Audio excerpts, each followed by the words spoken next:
Hi guys! Kamusta po kayong lahat? Ako nga po pala sila Stella Micaela Taro. So, ngayon ay gagawa po tayo ng collective reading ng, general love life. And marami akong bagong new cards, so yun yung gagamitin natin, okay? At sa mga gusto magpa-private reading, message na lang ako nasa description box below sa Facebook or Instagram, okay? So, paalala lang po ha, hindi lahat makaka-resonate. So, take what resonate and leave what doesn't, okay? So, teka, malalaki yung mga cards ko ngayon. Tingnan natin. Bago kasi. Tingnan natin ng overall energy. Overall energy.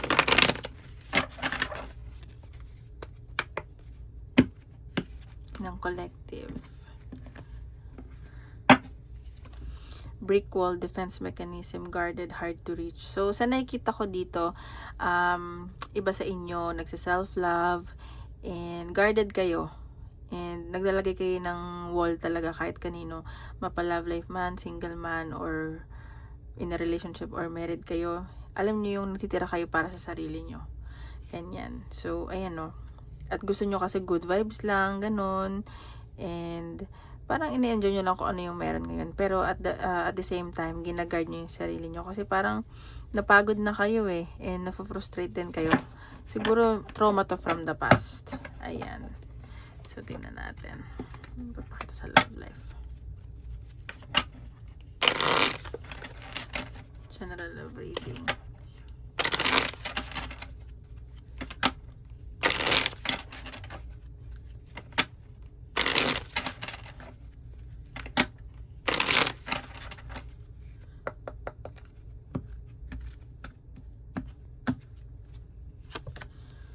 Okay, support, friends.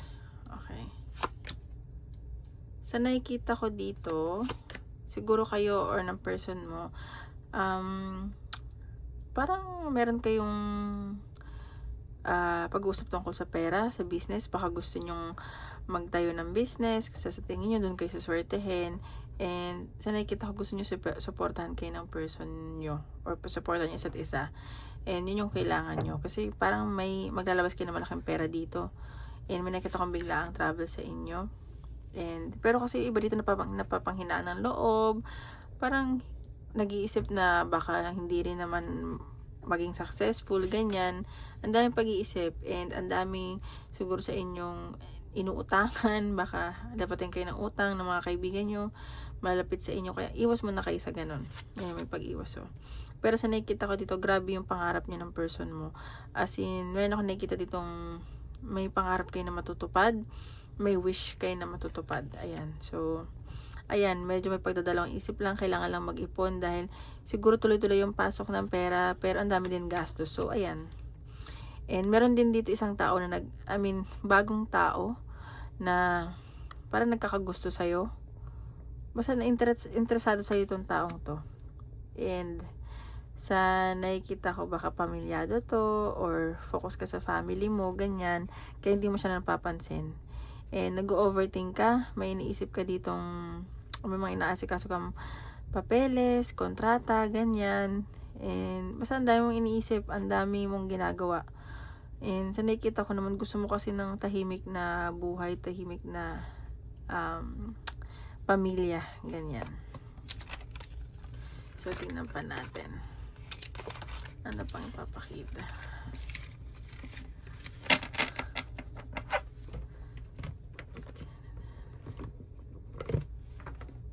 Saan ba? Ay, dito pala. Anong papakita sa love life mo?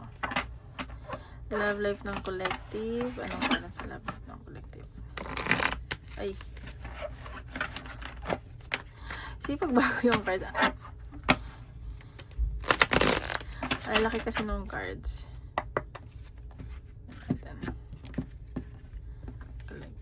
Ano meron sa love life ng collective?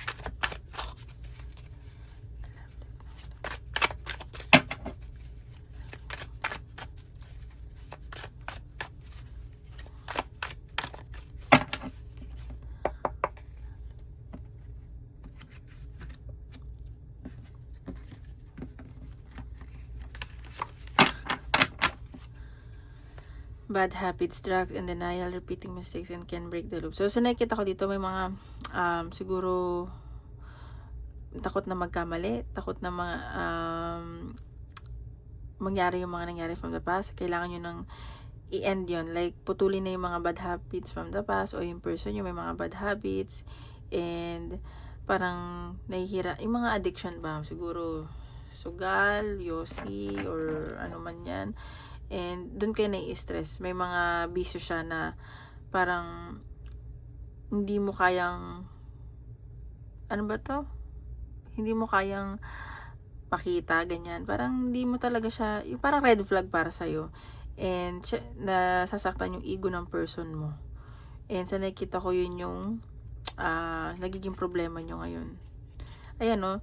Napapagod ka kasi parang paulit-ulit na nangyayari sa inyo everyday, ganun, and parang walang suporta ba, or nanghihingi ka ng suporta, ganyan, parang nagiging routine, ganun yung nasa sense ko.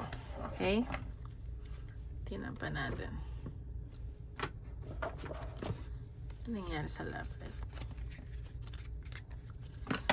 life ng collective.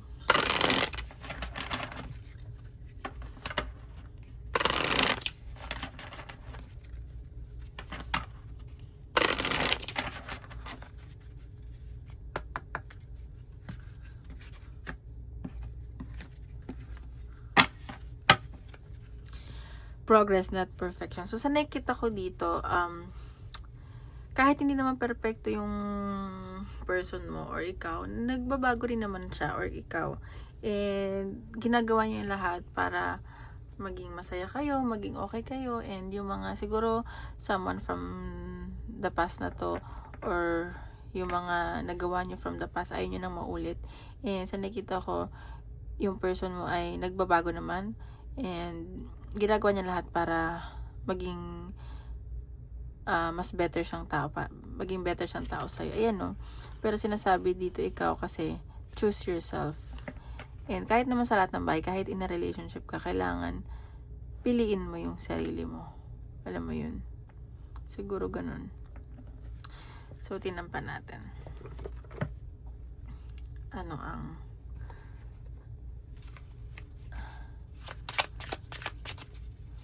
pakita sa collective.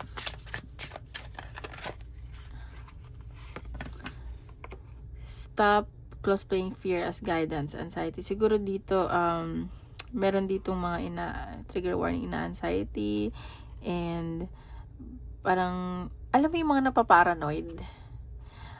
May mga napaparanoid dito, and sa nakikita ko, parang, yung takot yung ginagawa mong, alam mo, yun yung nagiging hadlang na feeling mo totoo to, feeling mo hindi.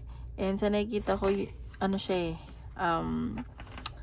hindi mo dapat, hindi lahat ng intuition is ganun. Kailangan meron ko rin self-awareness kasi iba't iba yung perception ng tao. Ayan, no?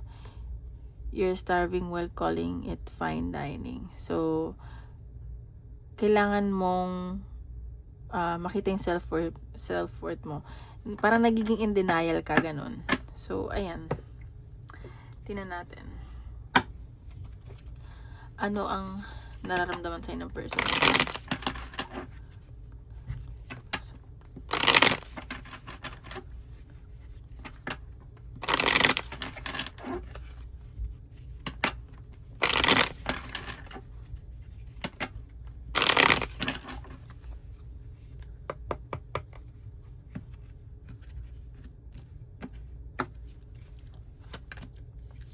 O, saan nakikita ko itong person mo?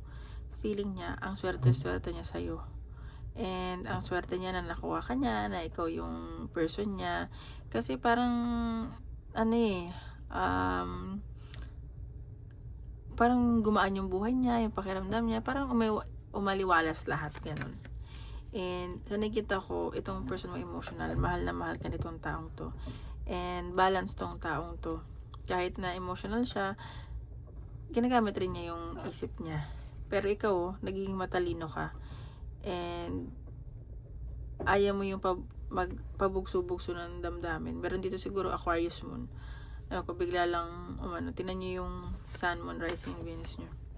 Ayan. And itong person mo siguro, nafe-feel niya may mga tinatago ka sa kanya or ikaw to, vice versa. Ano nyo na lang kung kanino magre-resonate. So, may mga parang hindi nagpapakatotoo dito. Feeling ng person mo hindi ka nagpapakatotoo or siya.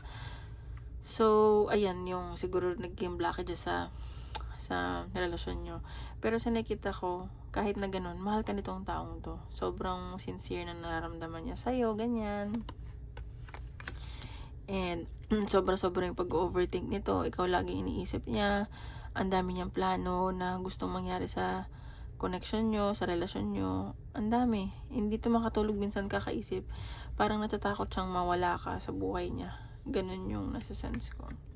Ayan no, sobrang, ang dami kasing conflict na nakapaligid sa inyo.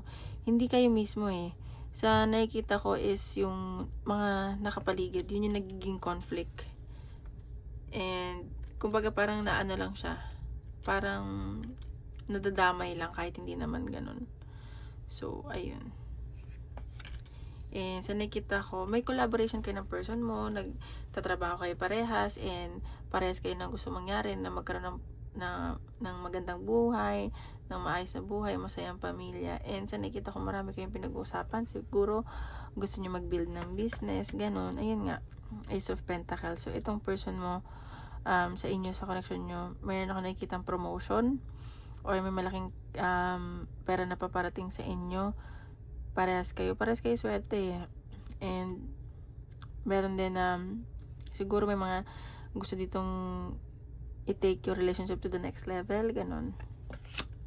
Ayan, Page of Wands. So, may mga pag-uusap na kailangan nyo pag-usapan, maging honest kayo. Baka maka-receive ka ng message na kailangan nyo mag-usap or mag-usap kayo. And, ayan, kailangan nyo daw mag-usap, maging honest sa isa't isa. 3 of Wands. So, sa nakikita ko dito, mayroon talagang may pag-travel sa inyo na person nyo, nagbabala kayo mag-travel, at may opportunity sa career, both sa inyo or sa person mo na tawag dito, parang ika-excite nyo, matagal nyo itong inantay, ganyan. Ayan, pero itong person mo siguro nasaktan from the past, medyo pagod to ngayon, so ang dami niyang ginagawa, or ikaw to nag-heal. So ayan, ikaw ang dami mong ginagawa, ang dami mong decision na kailangan pagdesisyonan. Ano daw? So, ayan, may travel, may communication ako paparating, and medyo naboboard ka. Ba't ka naman naboboard, girl? Tingnan natin.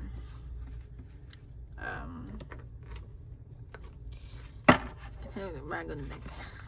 Medyo, original ata. I mean, bago kasi ito, binili ko sa Amazon. Tingnan natin. Impossible na connection nyo.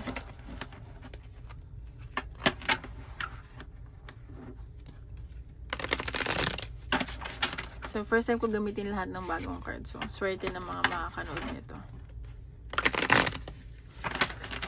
Kasi it means bago yung energy.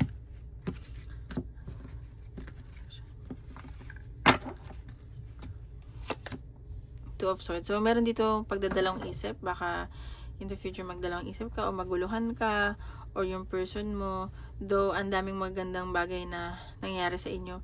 Pero baka may magdalawang isip. Ayan puro pag-iisip. And, pero papatunayan nyo sa isa't isa na kakayanin nyo. At parang papakita nyo sa isa't isa yung worth ninyo. Ayan, kahit na sobrang daming pag-iisip. Magiging matalino kayo parehas. And 7 of Pentacles, ayan. So, nag-invest na kasi kayo dito masyado. At nakikita ko mag-i-invest pa kayo. And nakikita ko naman na magiging maganda yung resulta ng connection nyo. Ayan. So, kahit ang dami nyo ng pinagdaanan, magiging maayos kayo. Ayan 6 of Pentacles. So, magiging generous kayo sa isa't isa. Kailangan nyo magbigayan. And, ayan. So, basta may respeto kayo. And sa nakikita ko, magiging practical din kayo ng person mo. Ayan. Ayan 5 of Pentacles. So, sinasabi lang dito na ingatan yung finances nyo. And baka, alam mo yun, yung meron dito makaka-feel ng cold din. So, ayan. Kailangan spice up nyo pa yung relasyon nyo. Ayan, Four of Pentacles. So, ayun, puro pagsisave, puro pagiging practical yung nakikita ko dito. Though, nandun naman yung nakikita kong pagmamahal, pero mas gagamitin nyo parehas yung isip nyo. Ayan, Three of Pentacles. So, may collaboration, may nakikita akong in the future, may wedding, may pag-uusap. Ayan, puro Pentacles. See? Kailangan yung balansehin yung mga desisyon nyo parehas sa buhay ninyo. Ayan, King of Cups. Nakikita ko mahal na mahal ganitong taong to. As in, sobrang pure na nararamdaman niya sa'yo. And, balance tong taong to. So, maganda yan for you. Ayan, so, iniisip-isip ka niya palagi kahit nasan siya. Ikaw rin naman. Ayan, pares ka nararamdaman. Ang galing naman. Ang galing ng cards. So, ayan, parehas kayong matured, parehas kayong nurturing, kaya siguro compatible kayong dalawa. Ayan, Eight of Pentacles. So, parehas kayong mag-work hard in the future. Syempre, hindi naman mawawala sa relasyon nyo yung mga challenges, diba? So, ayan, maging matatag lang. So, ayun. So, tingnan natin. Pagdating naman sa iyong career. General or career or kapitalahan.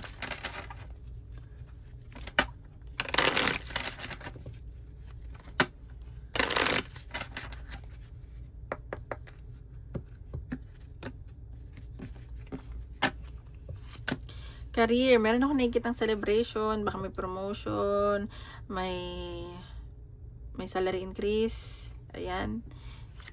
And, ayan magiging, ano ba to? Mag-grow pa yung career mo, basta ang daming opportunities na paparating. Ayan, so magiging busy ka and maraming choices, maraming opportunities. So, kailangan lang din na maging firm ka sa decision mo, kung ano man yan. And, ayun, mag-ingat ka. Ang daming siguro sa inyong pagpipilian ng promotion, pero, ayan, isa ka sa pinagpipilian. And, matutuwa ka dito and nakikita ka nila na, alam mo yun, mabait. Kahit nagsisimula ka pa lang, is pinatunayan mo sa kanila na kaya mo. Ayan. So, meron tao dito na tahimik lang. Na parang nagkakagusto sa'yo. Mas bata sa ata sa'yo to. Ayan, meron akong biglaang travel at nakikita ang communication na paparating when it comes to your career. Ayan, maganda ang kaperahan. And sa nakikita ko, tuloy-tuloy ang daloy ng pera. May mga temptation lang. So, mag-save. Ingatan lang yung kaperahan mo. Ayan, may kontrata din ako nakikita. Siguro may mga dito, may extend and may good news. Pero magdadalawang isip ka dito Medyo may stress ka. And lapitan ka ng mga utang para magtatago ka. So, ayan, maganda nakikita ko sa career.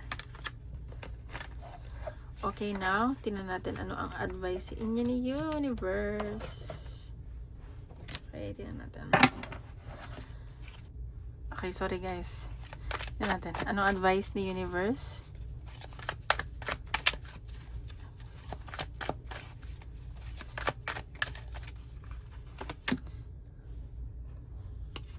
Stay aligned with your highest dreams and ideas to find success. So, ayan. Maging, yung mga pangarap mo, maging align ka lang or, alam mo yung mga ideas to para maging successful ka. Huwag kang madidistract. Ganyan. Huwag ka, kung ano man nangyari sa'yo, huwag kang madistract. Yung sinasabi dito, magiging successful ka sa buhay, basta mag-focus ka, maging mabait ka, huwag kang gagawa ng kahit ano. Masama. Tingnan pa natin advice ni Universe.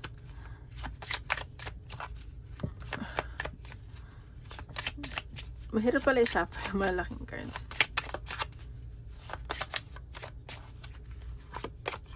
Grounding. So, you are reminded of the importance of staying grounded and centered amidst life's up and down. Connect with your inner strength and stability, finding peace and balance within yourself. So, sinikita ko dito, maging grounded ka lang and maging balance ka sa lahat ng bagay. Huwag kang masyadong mag-overthink and huwag ka din masyadong magpaka-stress. Ayan 432, lucky number. Taya nyo na yan sa Lotto Evolution. So, ayan lang guys. Maraming salamat po.